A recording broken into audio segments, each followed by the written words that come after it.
Okay, today we want to talk a little bit about how viruses propagate through a population. And I found some really wonderful graphics to kind of show this on the WashingtonPost.com. So I'll try to use that to give you an idea of how viruses can spread through a population. We have a really good animation right here where we're dealing with no controls on a viral spread. It's finished. But we're going to restart it and we'll watch this graph as it develops. So here we see all the dots, and the people that are turning to the brown color are the people becoming infected. And you see the infection goes up kind of exponentially before leveling off, and then you have the pink dots appearing, and they're becoming the majority of the people. Those are the people that have recovered. So you go from an initial state where nobody's infected, maybe one or two, and let's run it. See, there's 3, 4 that start, and they spread as they come into contact with the other people, and this rises exponentially. Then you have people getting over the illness who are kind of assumed to be immune, so even though they run into infected people, they don't recontract the disease, and eventually everybody's been exposed and has developed an immunity. Now, a couple things to consider here. In this simulation, nobody's dying. So it really doesn't translate to reality per se with the COVID-19 pandemic, but it does give you an idea of what happens over time. All right, in this next simulation, I'm going to show you what a kind of partial quarantine looks like. You'll see that the infected people are on one side. There's a wall here separating them, and the infection's contained, but it's a partial quarantine because there's some leakage occurring into the main population. Now, if you look at the charts at the top, you see that we're not reaching anywhere near the kind of steep peak of infection, and eventually everybody in the population does get infected and develop an immunity. And once again, this is a simulation where nobody's dying.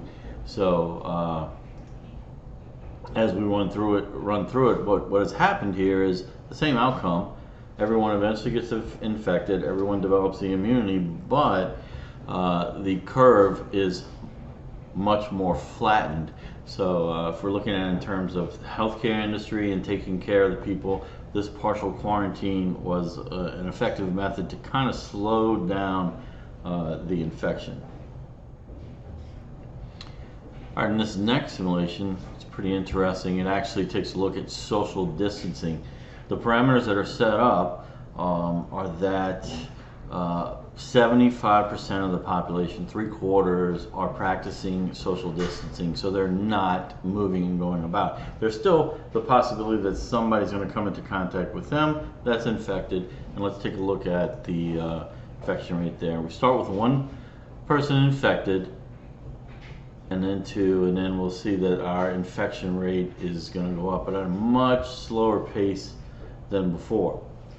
And it's interesting that every time I run this, it is a little bit different.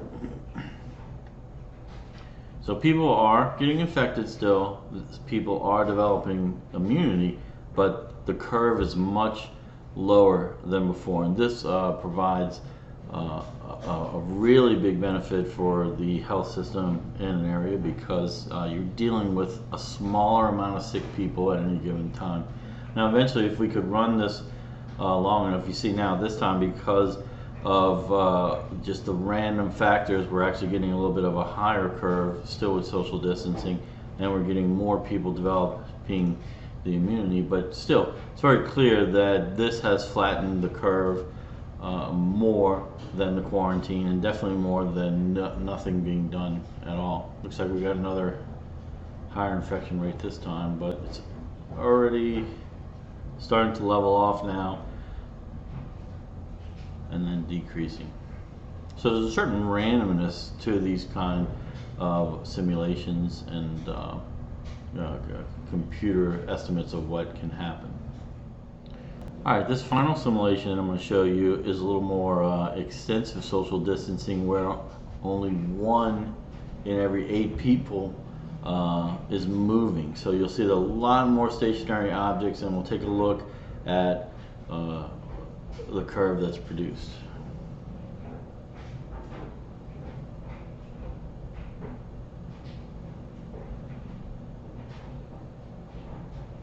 So similar to the social distancing we just had, but you see a little bit lower, and we're already now coming over that hump.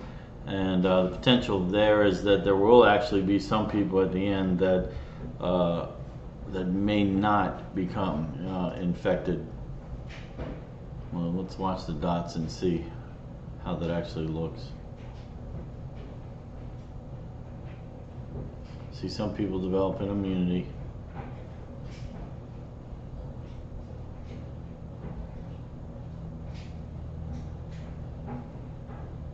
See, I don't have the option of changing the parameters for a longer time period because it seems to me that if the recovered people, even if the recovered people are not infectious, that eventually everybody would get it. Look at this, we've gotten,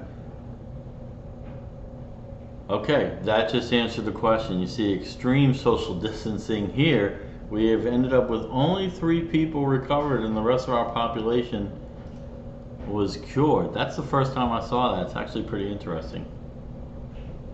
I guess I'll need to include this site. I decided to make a video because Washington Post is usually a subscription site and they are allowing some access now during the pandemic, but conceivably in the future they'll go back to requiring payments.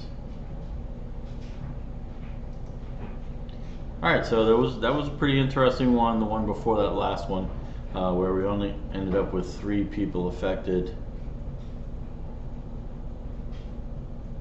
But the takeaway point here is the point of social distancing is to flatten the curve, as the health professionals have been saying, and the reason for flattening the curve is to reduce the strain on the health care system and also lower the overall numbers that get infected. And then if we end up with an 100% infection rate, the way we do with things like the flu or the cold, at least it's slow enough that people will be able to get the care they need and possibly give us time to develop some countermeasures like vaccines or other treatments.